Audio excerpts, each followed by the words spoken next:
이스라엘 백성들에게 내가 너희와 함께 하겠다, 내가 함께 할 공간을 만들어라, 이것이 성막입니다. 그래서 하나님이 그 성막에서 무엇을 하시냐? 내가 너희들에게 말을 하겠다, 하나님의 뜻을 가르쳐 주겠다. 이것이 구약의 성막입니다. 이것이 이제 역사로 흘러내려오면서 예수님께서 십자가에서 피를 흘리시고 피의 값으로 세운 곳이 교회이다. 여러분과 제가 이 사건들이 그러면 지금을 살아가는 나에게 교회는 어떤 곳일까? 베드로가 고백합니다. 예수님이 주는 그리스도시요 살아계신 하나님의 아들입니다. 이 신앙의 고백위에 세운 것이 교회이다. 이게 오늘 본문의 말씀이에요. 어렸을 때에 교회하면, 교육을 받았을 때에 학교 가기 전에, 그리고 갔다 와서 들려야 될 장소로 교육을 받았어요.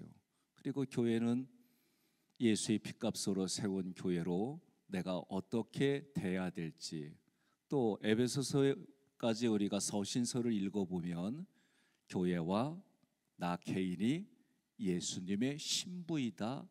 그래서 하나님 앞에 단정한 정갈한 신부로 준비해라. 이런 흐름으로 여러분과 제가 교회를 이해해야 합니다.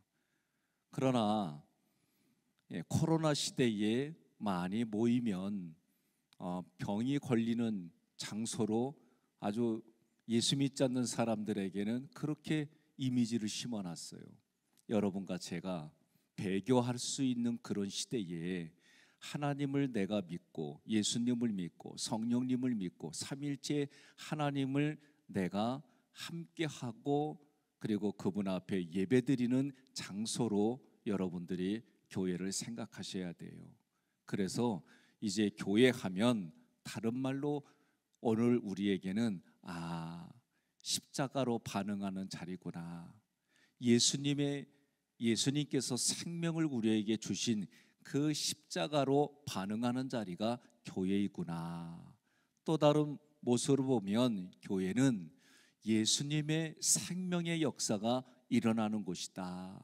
그래서 그 교회에서 여러분과 저는 하나님 앞에 예배를 드리는 장소, 이렇게 여러분들이 생각하시기를 바랍니다. 종교의 기능으로 보면 교회는 하나의 건물이에요. 제도로서의 교회예요. 눈에 보이는 그런 교회, 그리고 늘 말씀드렸던 것처럼 내 개인이 교회이고, 가정이 교회이고, 속회가 교회이고, 이 지역의 학익교회가 교회구나. 이 교회에 대한 예수님의 제자들의 생각은 예수님의 뜻이 알아지는 장소예요. 그래서 예수님의 뜻, 예수님이 품으신 뜻이 무엇이냐? 그것은 예수님이 일방적으로 우리에게 오셨어요.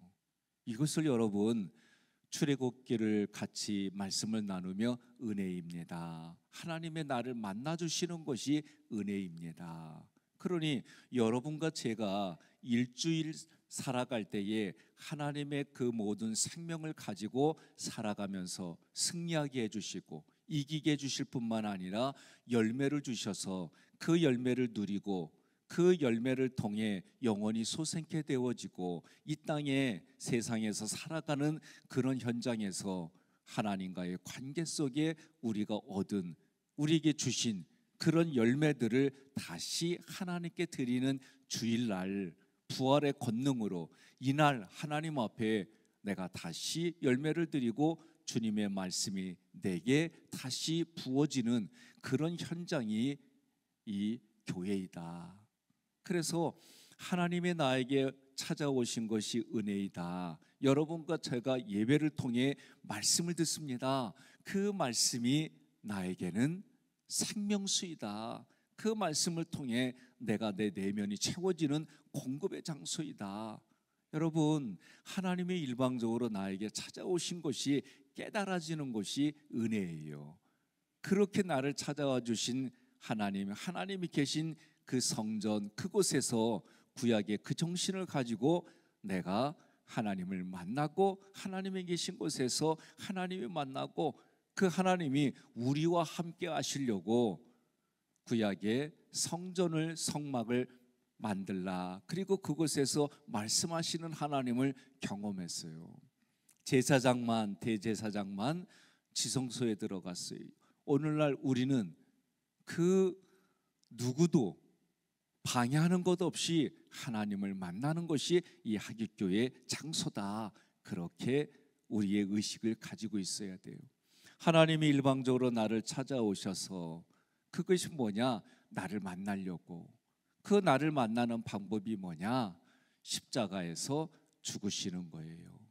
그래서 십자가 하면 고통, 이렇게만 생각하지 마세요. 십자가 하면 나를 만나주시고 나를 구원해 주시는 하나님의 방법이다. 근데 그 방법이, 이 십자가가 어떤 거냐? 가장 흉악한 죄인이 처벌받는 자리예요. 죽음을 뺏기는 자리예요. 그런 모습은 아무런 죄가 없으신 예수님이 나와 우리의 죄를 대신해서 그 자리에 가셨구나. 그래서 십자가는 뭐예요? 나의 죄를 대신 짊어지신 하나님의 은혜가 보여지는 거예요. 느껴지는 거예요. 그 은혜가 내 안에 감동이 되어지는 거예요. 여러분, 우리가 사람에게 감동받는 게 뭐예요? 핵심으로 보면 저 사람이 나에게 해준 것 때문에 감동을 받는 거예요. 저 사람이 나에게 언어, 행동, 물질, 시간, 많은 것들이 내가 정말 절실히 필요할 때에 나를 도와주고, 내가 정말 막다른 골목에 있을 때에 나를 감싸주고, 내가 정말 힘들 때에 나를 일으켜 세워주고, 그런 사람에게 우리는 감동받아요. 안 그래요? 네? 아니, 감동받고 내 기억 속에 좋은 사람으로 남아있는 이미지는요, 정말 저 사람이 나에게 무언가를 해줬을 때예요. 우리 부모님들이 일방적으로 우리 자녀들에게 해주잖아요. 그런데 사춘기만 겪으면 꼭 잘해준 것보다도 안 해주고 못 해주고 자기 욕구 꺾은 것만 생각해. 이게 사춘기예요. 그런데 사춘기는 어느 관점으로 보느냐? 사회복지로 보면 자기의 정체성을 찾아가는 시간이에요. 자기의 정체성을 찾을 뿐만 아니라 사춘기를 또 어떤 관점으로 보느냐? 나를 위해 희생하고 헌신한 부모님의 마음을 깊이 알아가는 시간이요. 왜? 자기 힘과 자기 뜻대로 살아보니까 이게 아니었구나 깨달아지는 것이 사춘기예요. 그러니 우리의 관점이 어떤 모습으로, 어떤 관점으로 보느냐에 따라서 정말 달라요. 제가 또 말씀드렸잖아요. 종종 우리가 인지치유라는 곳에서 훈련받는 게 뭐냐? 저 사람 참 신중해. 그렇게 말하는데 똑같은 표현이 아니지만, 똑같은 의미이지만 표현이 달라요. 신중하게 보이는데 참 답답해. 180도 다르지만 의미는 같은 거예요. 그러니 로마서에 뭐라고 그래요? 우리가 은혜를 더하려고 불법을 행하느냐? 아니다 말이요. 그런데도 하나님은 그런 모든 것을 통해 내가 너희의 하나님이다, 내가 너와 함께 한다, 내가 너를 사랑한다, 내가 너에게 이런 것을 주지 않았느냐? 옆에 분에게 그럽시다. 이 새벽에 아무리 힘들어도 아멘 하면 좋아요.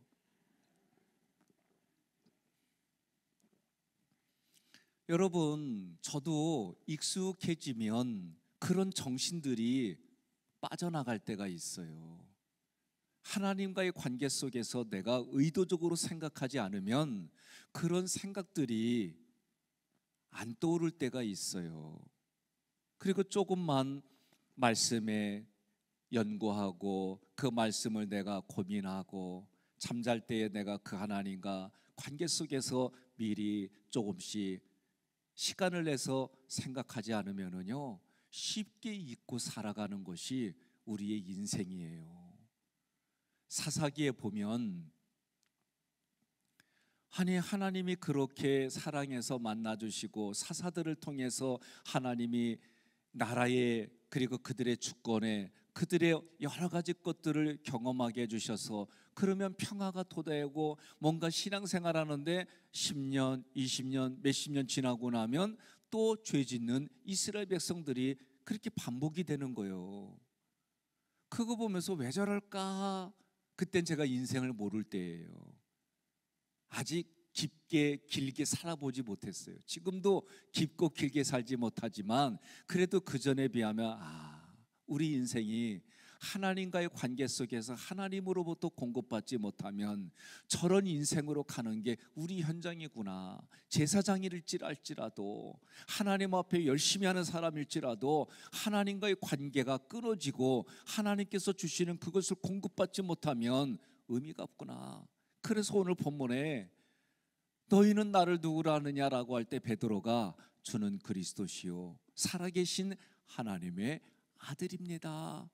이 고백이에, 이 베드로의 고백이에 교회를 세웠단 말이에요.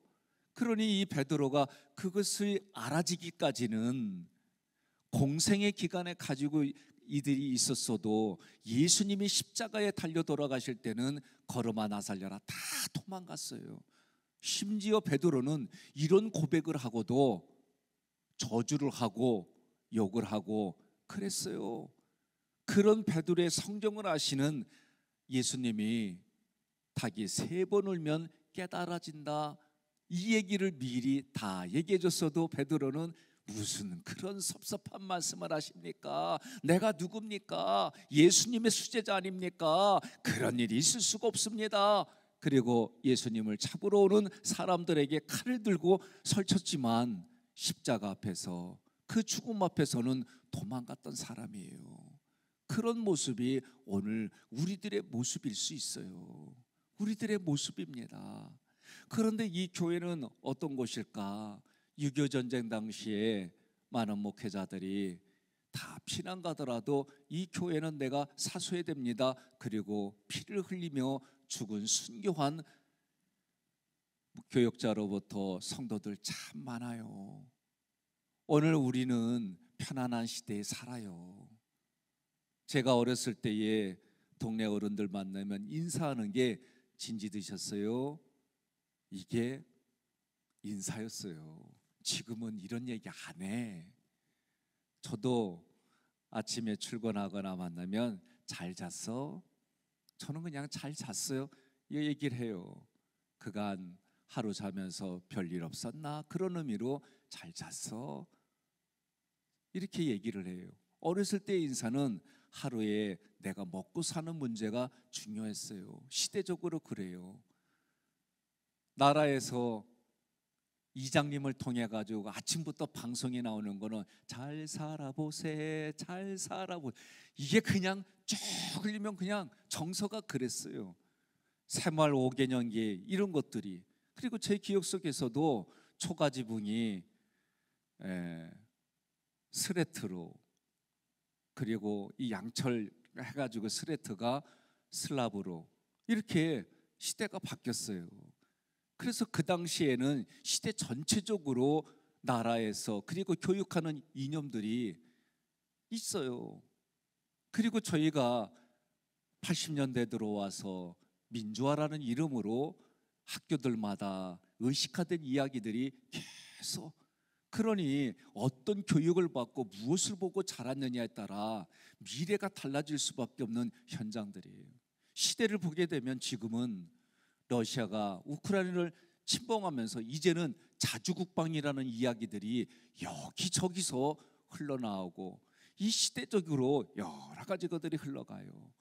우리는 어떻게 시대를 보며 신앙생활을 해야 될까? 그리고 이 시대에 이 나라에서는 지금 교회라고 하는 이미지는 너무나도 아프게 지금 돼 있어요. 젊은 분들이 교회 가면 어렵게 만들어지는 시대에 우리가 살아가요. 안타까운 일들이 많아요.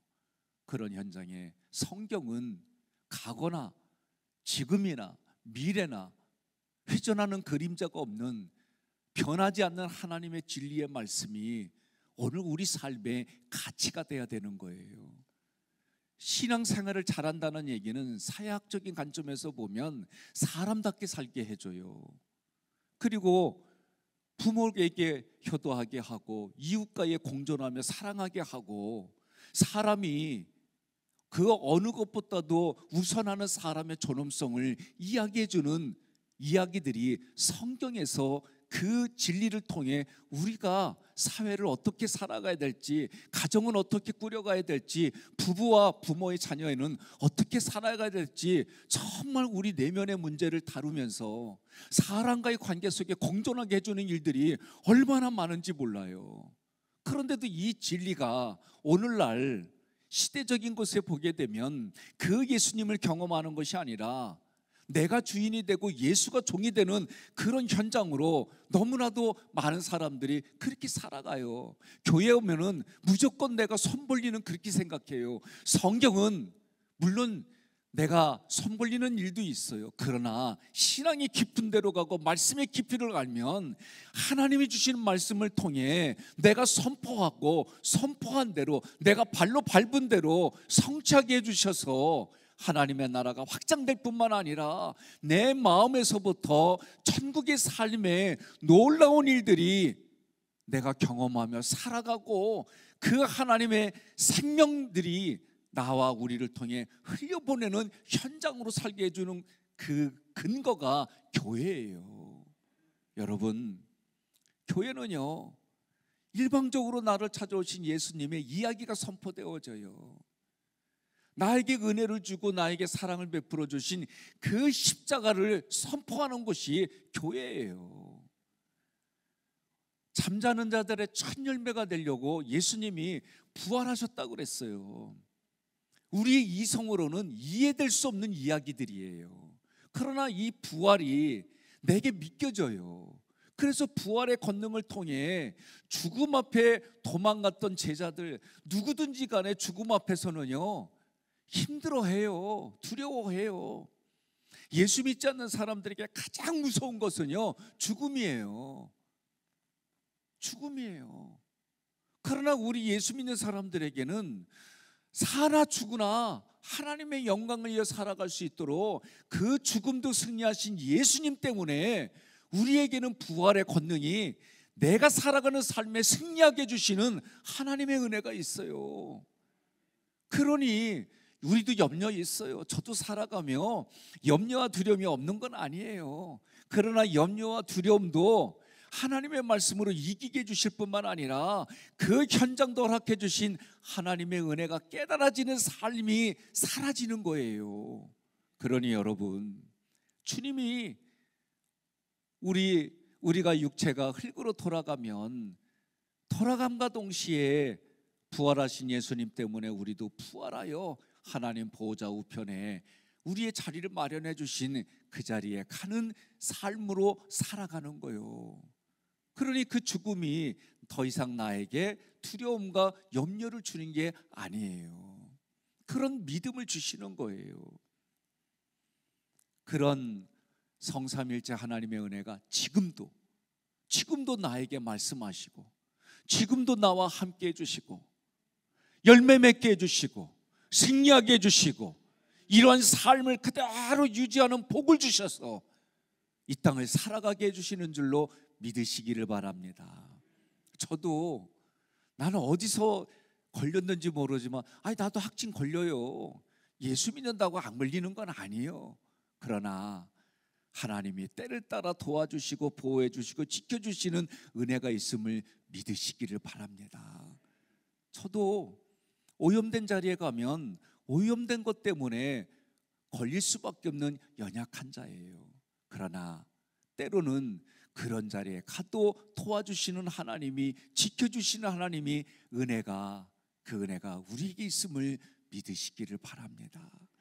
성경의 말씀대로 우리가 병이 안 걸린다가 아니에요. 성경은 뭐라고 그래요? 정확하게 표현을 하면 거두어 가신다 그랬어요. 우리도 병 걸리지만 그 병을 거둬가 주신대. 우리도 마음의 상처로 받아들이잖아요. 상처로 받아들인 거 거둬가신대. 우리가 사망진단서 받았잖아요. 그러나 그 영혼을 소송해 주신다 그랬잖아요. 그러니 우리는 성경의 표현대로 우리의 병도 거둬가시고 우리의 마음의 상처도 거둬가시고 죽은 영혼도 살려주시는 하나님의 은혜를 믿는 믿음이 지금 내가 살아가는 믿음의 현장인 줄로 믿습니다. 그렇게 주님이 그런 말씀들을 교회에서 선포하게 해주시는 거예요. 내 가인의 교회에서 그 말씀이 내 입술을 통해 선포하게 해주시는 거예요. 이것이 신앙생활이다, 이것을 전해주는 것이 교회이다 라고 가르쳐주는 거예요. 그래서 교회는 세상에서 예수의 생명의 역사가 일어나는 것이 교회이다. 이 예수의 생명의 역사가 일어나는 걸 다른 말로 표현하면 하나님과 일치되는 것이다. 하나님과 일치되는 그런 장소가 교회이다. 하나님이 계신 곳에 내가 찾아왔고 그 하나님이 나와 함께 해주심으로 내가 땅끝, 내가 활동하는 거리, 나를 부정하는 그 자리까지 가서 그 예수님과 함께하는 자리로 만들어주는 삶의 자리가 우리들이 살아가는 신앙의 자리고 여기다.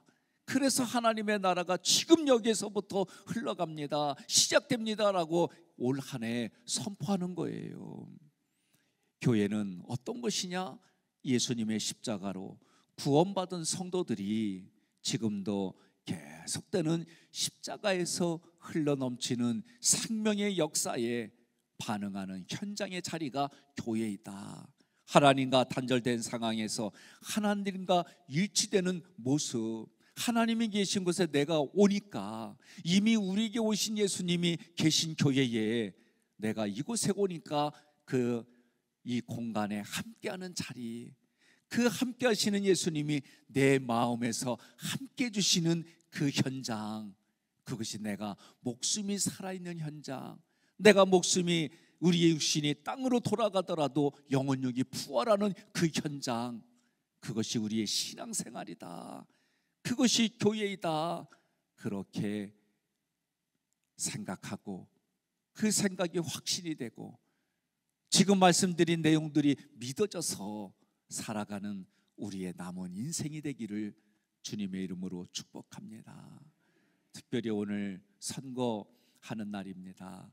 여러분들 꼭 선거하셔서 하나님을 경외하고 하나님을 두려워하며 이 나라에 하나님 앞에 위정자를 세우는 날, 그래서 하나님 앞에 겸손한 사람, 그런 사람이 뽑히고 각 지도자들이 뽑히는 현장이 되게 해달라고 기도하며 참여하시기를 바랍니다.